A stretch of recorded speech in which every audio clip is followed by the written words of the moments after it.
एनकॅप property pro ह्या नावाने एक कंपनी स्थापन केली आणि त्या कंपनीच्या माध्यमातून लोकांना आमिष दाखवून विविध योजना तयार केल्या आणि त्या योजनांच्या माध्यमातून लोकांना आमिष दाखवून आज लाखो करोडो रुपये फसवण्याचं ही कंपनी काम करते। आणि त्या माध्यमातून जे लोक आमिषाला बळी पडले तीही लोक इथे आहेत। आमच्या महाराष्ट्र नवनिर्माण सेनेकडेही लोक आले, त्याच्यानंतर आमचे विभागाध्यक्ष मंजुळकर साहेब, आमचे पाकरे साहेब, पिंगळे साहेब ह्या लोकांनी ह्याच्यामध्ये खूप 2-3 महिने झाला ह्याच्यामध्ये ते समोरच्या कंपनीच्या लोकांबरोबर बोलणी चालणी सुरू आहेत की जेणेकरून ह्या लोकांचं पैसे परत दिलं पाहिजे किंवा नेमका जो तुम्ही बिझनेस करताय तो बरोबर आहे का ह्या माध्यमातून त्यांची चौकशी चालू होती। त्याच्यानंतर त्या कंपनीमध्ये काम करणारी ही जी मुलं आहेत आज त्याही मुलांना 3-4 महिन्याचा पगार दिला नाही, तीही मुलं आज इथं तुरुंबा पोलीस स्टेशनला आहेत। आणि ह्या सगळ्या गोष्टीची जी खबर आहे ती आमचे विभागाध्यक्ष चंद्रकांत मंजुळकर साहेबांनी मला दिली। मी इथं सत्यता पाळता आली आणि जेणेकरून ह्या महाराष्ट्रामध्ये कुठले कोर परप्रांतीय येऊन मराठी लोकांना फसवण्याचं मोठ्या पद्धतीनं इथं षडयंत्र चालू आहे। मी गृहमंत्री मुख्यमंत्री देवेंद्र फडणवीस साहेबांना विनंती करतो की ज्या ह्या काही फसवाफसवीच्या कंपन्या करतायत त्यांच्यावरती कठोर कारवाई झाली पाहिजे। आज ही जर गरीब इथं जर लाखो रुपयाला जर फसत असतील, महाराष्ट्रातले लोक महाराष्ट्रात फसत असतील तर ही लाजिरवाणी गोष्ट आहे। आणि त्या कंपनीमध्ये काम करणारी लोक फसत आहेत, त्या कसल्या योजना आहेत काय योजना आहेत याची सखोल चौकशी करून ह्या दोषींवर कारवाई झाली पाहिजे। मी आता पोलीस स्टेशनला येऊन कामते साहेबांशी APM कामते साहेब त्यांच्याशी बोलणं केलं। त्यांनी मला आता सांगितलं की मी आमच्या SCP साहेबांबरोबर वरिष्ठांशी बोलून यांच्यावरती गुन्हा नोंद करतो आणि जोपर्यंत गुन्हा नोंद करत नाही तोपर्यंत आम्ही इथून हालत नाही आहोत।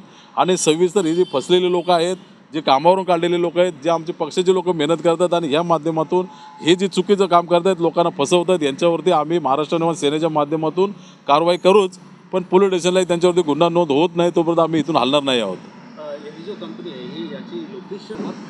ह्या कंपनीचं पूर्वी इथे ऑफिस होतं आपलं अक्षर बिझनेस पार्क, अक्षर पार्क ह्या तुरुंबा पोलीस स्टेशनच्या अंतर्गत।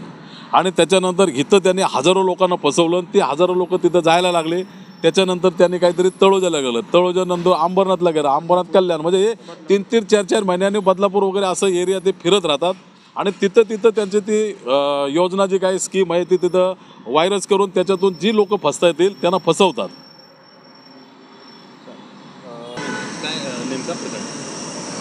नमस्कार, माझं नाव अर्चना। मी इथे इनकॅप प्रो प्रॉपर्टीमध्ये मी पैसे गुंतवणूक केलेले। ती लोकं फ्लॅट विकतात, ब्रोकेज आहे ती लोकं।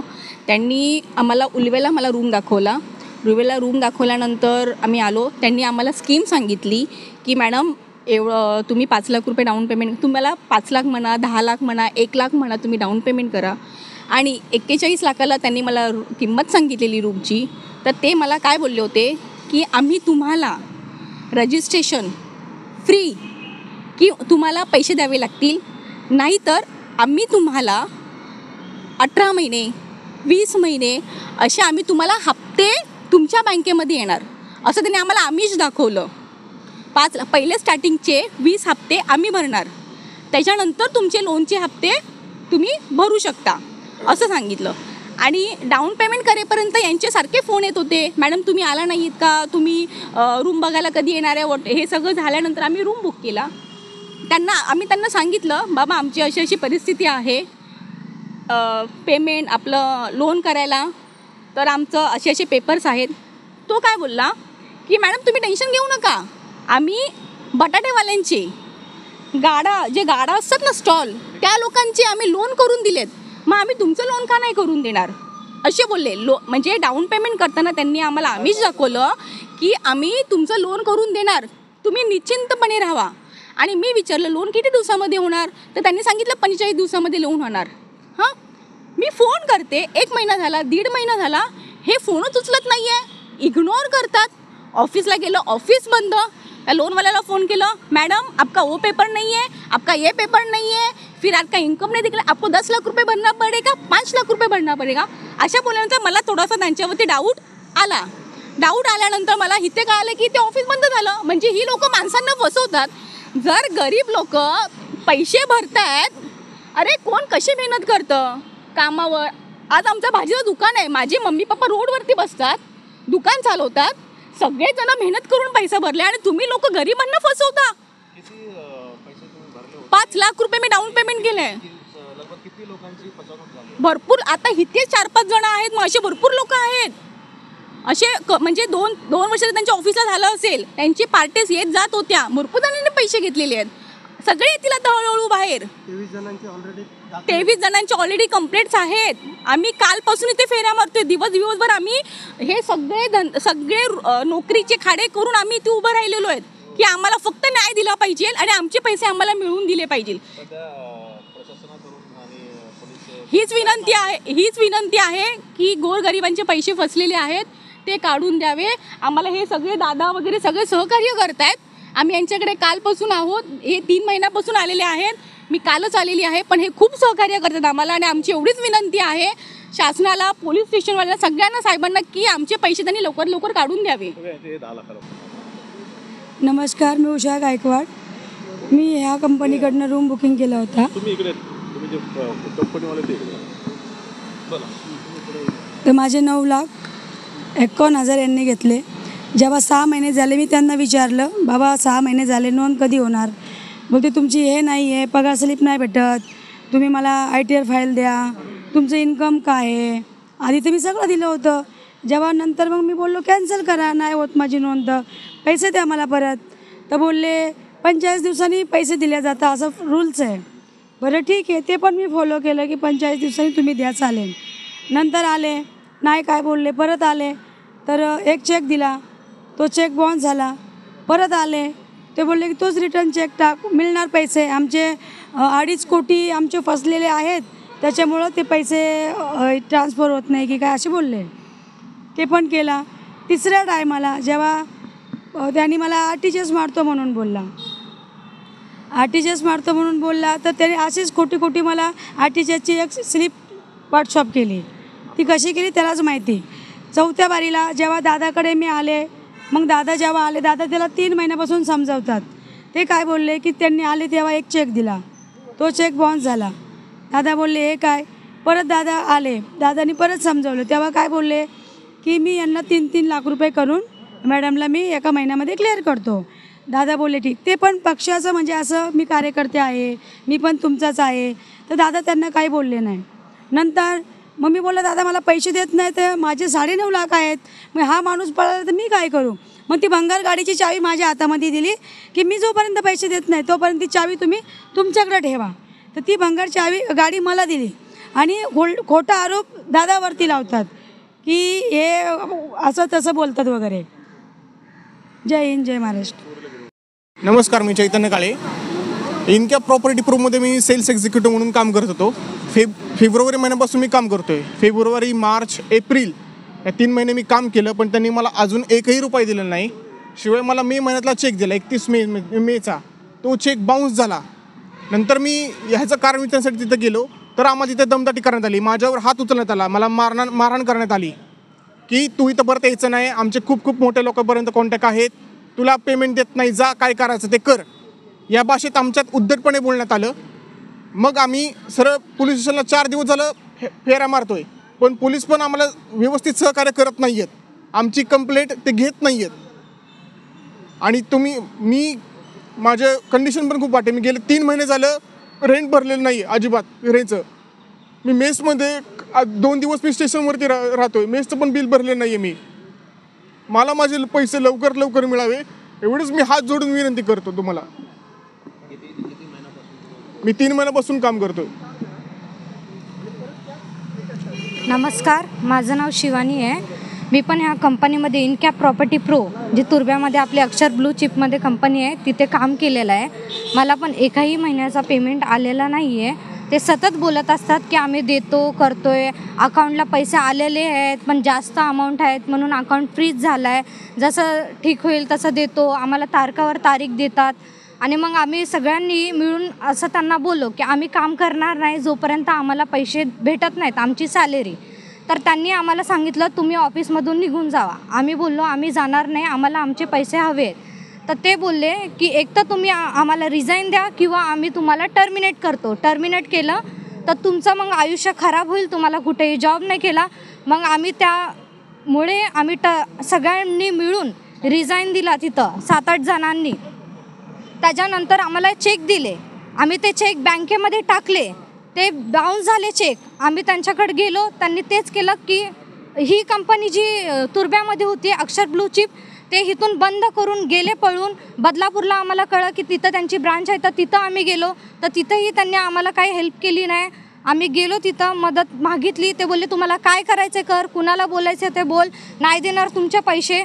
म्हणून आम्ही ह्यांच्याकडे आलो, ह्यांनी आम्हाला खूप मदत, चंद्रकांत दादाकडे आलो, त्यांनी आम्हाला खूप हेल्प केली. पोलीस स्टेशनमध्ये आलो, आम्ही त्यांच्यासाठी कंप्लेंट केले. इथं आल्यानंतर आम्हाला कळालं की त्यांच्या विरुद्ध ऑलरेडी 23 कंप्लेंट आहेत. त्यांनी अशीच फसवणूक केली आणि आम्हाला त्या लोकांनी गोड गोड बोलून लोकांना आणायला सांगितलं की ही कंपनी खूप चांगली आहे. आम्हाला माहिती नव्हतं, आम्ही माणसांना बोलवलं, म्हणजे त्याच थ्रू आम्ही पण ह्या पापाचे भागीदार झालो. तर हीच आमची नम्र विनंती आहे, त्या क्लायंटचे पण सगळ्यांचे पैसे भेटू द्या आणि आमचे पण पैसे भेटू द्या. धन्यवाद. काय प्रकरण आहे आणि तुर्भे पोलीस स्टेशनला तुम्ही आले का? सध्या काय? मी चंदा जाधव, महाराष्ट्र नवनिर्माण सेनेची कार्यकर्ता आहे.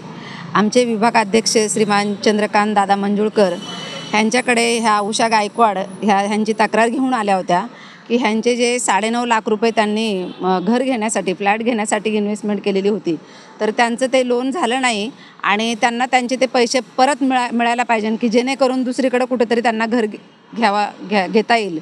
तर त्यांनी काय केलं, आम्हीच दाखवलं गेलं की तुमचे हप्ते आम्ही भरू, 18 हप्ते आम्ही भरू 1.5 वर्षाचं हे, आणि लोनही करून देऊ. आणि ह्यांच्याकडं म्हणजे लोन करण्यासारखी कॅपॅसिटी नाही असं त्यांनी फार उशिराने सांगितलं, किंवा सांगितलंही नाही मला वाटतं, आहे की नाही ताई, सांगितलं नाही. परंतु पैसे हां, जोपर्यंत ह्या इन्व्हेस्टमेंट करत नाहीत ना तोपर्यंत त्यांना काहीच बोलले नाही. आणि इन्व्हेस्टमेंट 9.5 लाखाची झाल्याच्या नंतर त्यांनी असं सांगितलं की म्हणजे आम्ही करतो लोन. आणि मग ह्या जेव्हा विचारायला गेले की काय झालं माझ्या रूमचं, काय झालं रूमचं, तर त्यांनी काहीच प्रतिसाद त्यांना दिला नाही, किंवा ऑफिसमध्ये गेल्याच्या नंतरही त्यांना काही योग्य तो प्रतिसाद दिला नाही. तुम्ही आमच्याशी बोलू नका, मॅनेजमेंट जे आहे ते आमच्याशी बोलू नका असं वारंवार ह्यांना म्हणायचं.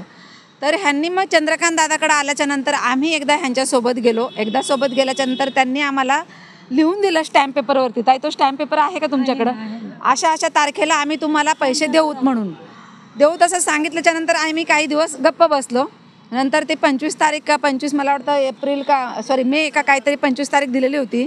आणि ती तारीख उलटून गेल्याच्या नंतर मग 1-2-3 दिवसांनी आम्ही त्यांच्याकडे गेलो. तर तिथं ऑफिसमध्ये जरा थोडीशी वादावादी झाली की का देत नाहीत म्हणून, मालकाला बोलवा. मालक काय आला नाही. किती? हां ठीक आहे. हे बघा असं त्यांनी लिहून दिलं की आम्ही तुम्हाला ह्या तारखेला पैसे देऊयात म्हणून, पण तरीही न दिल्यामुळं आम्ही तिकडं ऑफिसला गेलो. हां, त्यांची ओनरची, मालकाची, इनकॅप प्रॉपर्टी डेव्हलपर्सचे जे मालक आहेत संदीप मोहिते, त्या मालकांनी त्यांना जे सांगितलं की आम्ही तुमचे पैसे देऊ. मग परत दुसऱ्यांदा आम्ही त्यांच्याकडे गेलो तर तिथे ते सांगितले सोमवारचा टायमिंग दिला, ह्या आठवड्यातील सोमवारचा टायमिंग दिला. सोमवारचा टायमिंग दिल्याच्यानंतर सोमवारी आम्ही जाणार होतो. तर तिथं मुलं गेले ऑफिस चालू आहे का पाहण्यासाठी, तर ते ऑफिस बंद होतं. मग मंगळवारी आम्ही बदलापूरला गेलो तर ह्या ताई एवढ्या हे झालेल्या आहेत, भावुक झाल्या, कारण ह्यांचे पती नाहीत. ह्यांचे लहान मुलं असतानाच ह्यांनी 2-2 रुपये जमा करून धुण्या भांड्याचे कामं करून किंवा भिशी वगैरे लावून ह्यांनी जे त्यांचे 9.5 लाख रुपये आहे ते जमा करून इकडं भरलेले होते. तर ते का देत नाहीत असं म्हणून तिकडं विचारणा केल्या असता तिकडंही थोडी वादावादी झाली. तर त्यांनी उलटी केस चंद्रकांत दादा मंजुळकर यांच्यावरती किंवा त्यांच्या आमचे जे सहकारी आहेत त्यांच्यावरती पण केली. ह्या ताईंनी आत्महत्या करण्याचा प्रयत्न केला. इकडच्या अक्षर ह्या इमारतीमध्ये त्यांचं 9व्या माळ्यावरती जे ऑफिस आहे 14व्या माळ्यावरनं त्यांनी उडी टाकते असं म्हणून सांगितलं गेलं. तर त्यांना जरा पोलिसांनी धरलं आणि नंतर परत त्यांनी तिकडे पण रॉकेल ओतून घेण्याचा प्रयत्न केला, कुठे बदलापूरला. तर पोलिसांनी जरा त्यांना थांबवलं आणि तसं काही झालं नाही. तर ह्याचं जिम्मेदार कोण राहील? ह्यांनी उद्या जर आत्महत्या केली किंवा ह्या ताईंनी सुद्धा 5-5.5 लाख रुपये इन्व्हेस्टमेंट केलेली आहे, तर दुसऱ्या ताईंनी पण 4.5 लाख रुपये इन्व्हेस्टमेंट केलेली आहे. लोकांना कळत नाही व भोळी भाबडी जनता आहे. प्रत्येकाला वाटतं की आपल्याला एक स्वतःचं हक्काचं घर असावं. अन्न वस्त्र निवारा हे प्रत्येकाची मूलभूत गरज आहे. म्हणून प्रत्येकाला वाटतं ह्या ठिकाणी आपल्याला घर नाही आहे आणि घरासाठी त्यांनी जे इन्व्हेस्टमेंट केलेली आहे तर त्या इन्व्हेस्टमेंटची परत त्यांना ते घर तर त्यांना मिळणार नाही आहे. परंतु ह्यांनी जे कित्येक लोकांची जी फसवणूक केलेली आहे, त्यांच्याकडे काम करणारा जो कर्मचारी वर्ग आहे त्यांचीसुद्धा फसवणूक केलेली आहे. तर ती फसवणूक त्यांची झाली आहे तर त्या बिल्डरवरती किंवा तो जो ज्या इनकॅप कंपनीचा जो मालक आहे संदीप मोहिते, संदीप उर्फ कृष्णा मोहिते त्याच्यावरती पण 420चा गुन्हा दाखल झाला पाहिजे. त्या खोटं नाव सांगतात आणि आपण महाराष्ट्रीयन माणसं आहोत आणि महाराष्ट्रीयन माणसांनाच आपण फसवणूक करायची का त्याची? ह्या गरीब जनतेची फसवणूक होता कामा नये. माझं मुख्यमंत्री साहेबांना हेच सांगणं आहे की आपल्या भोळ्या भाबड्या ह्या महिला ह्या त्यांचे कोणाचे पती नाहीत, कोणी सिंगल पॅरेंट्स आहे, ताई पण सिंगल राहते आणि थोडे पैसे जमा करून BCच्या माध्यमातून एक रक्कम त्यांना दिली गेलेली आहे आणि आज ते तोंड लपवत आहेत आणि ह्यांना फेस पण करत नाहीत. त्यांचे मॅनेजमेंट म्हणतं की तुमचा आमचा काही संबंध नाही आहे. ह्या ताई गेल्या किंवा ह्या गेल्या किंवा ते कामगार वर्ग जरी त्यांच्याकडे जरी गेले तर तुमचा आमचा संबंध नाही आहे, पोलीस प्रशासन आमच्या खिशात आहे असं म्हणतात. म्हटल्यावरती ही त्यांची कोणती भाषा झाली? गोरगरीब जनतेला न्याय मिळणार नाही आहे का? हा न्याय कोणाकडे मागायचा? आता इकडे पोलीस प्रशासन कधी न्याय मिळवून देईल ह्याची तर आम्ही आशा बघतोच. पण उद्या जर ह्या ताईंनी किंवा ह्या ताईंनी उद्या जर काय जीवाचं बरं वाईट केलं तर ह्याला कोण जबाबदार राहील? म्हणून आमची एक विनंती आहे पोलीस प्रशासनाला, महाराष्ट्र सरकारला की ह्या ताईंचे ह्या जे मुलं ह्यांनी जे काम केलेले आहेत, ही मोलमजुरी करणारे लोक आहेत. सकाळी जर कामाला गेलं तर संध्याकाळी येऊन घरी जेवण मिळालं पाहिजे अशा पद्धतीचे लोक आपण सगळेजण सोबत ह्या महिला आहेत, हे मुलं आहेत आणि त्यांचे जर पगार देणार नाही तर मग त्यांनी करायचं काय? म्हणून आमची एकच कळकळीची विनंती आहे की पोलीस प्रशासनाने योग्य ते सहकार्य करावं व अशा म्हणजे भामट्या लोकांना, हे जे लोकांची फसवणूक करतात, लोकांना जे आमिष दाखवतात, असे कित्येक लोक असतील. शिवाय एप्रिलच्या 31 तारखेला मला वाटतं 23 लोकांनी त्यांच्यावरती गुन्हा दाखल केलेला आहे. तर आम्हाला तरी माहीत नाही पोलिसांनी काय कारवाई केली आणि काय नाही. तर पोलिसांनी त्याच्यावरती कारवाई केली पाहिजे, त्याच्यावरती गुन्हा दाखल केला पाहिजे आणि ह्या ज्या लोकांचे फसलेले पैसे आहेत, ह्या मुलांचे पगार किंवा ह्या ताईंचे जे 9.5 लाख रुपये, ह्यांचे 5.5 लाख रुपये, त्या दुसऱ्या ताईंचे 4.5 लाख रुपये, असे खूप लोक आहेत. पण आमच्यासमोर हेच लोक, एवढे लोक आलेत तर ह्यांचे तरी पैसे लवकरात लवकर मिळाले पाहिजे.